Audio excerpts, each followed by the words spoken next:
11,000 years ago, the archaeology tells us that the flat fields of Star Carr in Yorkshire were a Mesolithic paradise.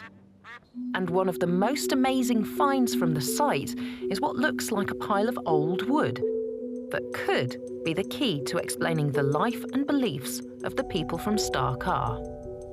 Because it suggests an intimate connection between everyday life and those mysterious shamanic headdresses.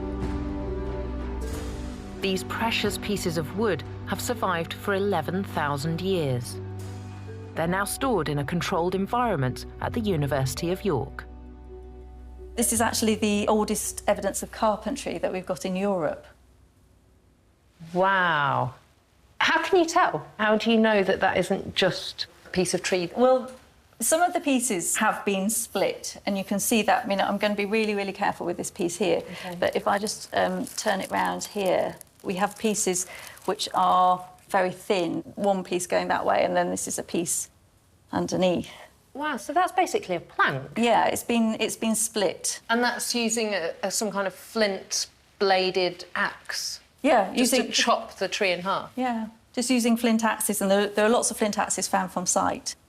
What are these two bits here? So these are smaller pieces of wood over the top.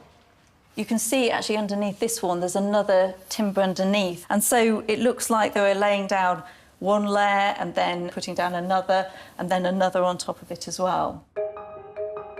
So what were they building? Well, Nikki's convinced these pieces of wood formed a series of timber platforms running along the lake edge. You can see that they stretch for some of them about 10 metres. Wow. Now that I'm looking at the photograph, it does seem more obviously like they've been placed there.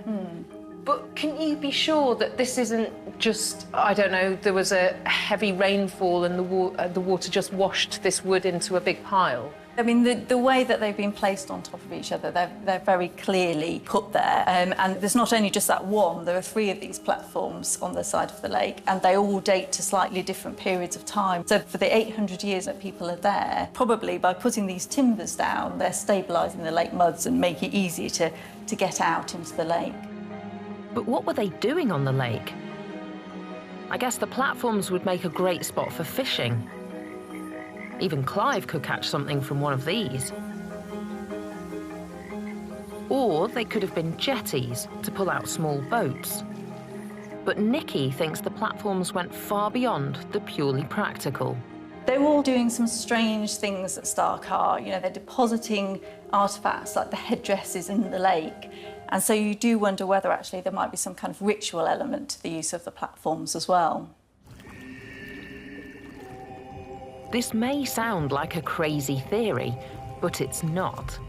Because evidence from other ancient cultures around the world reveals that ritual offerings were often placed in lakes.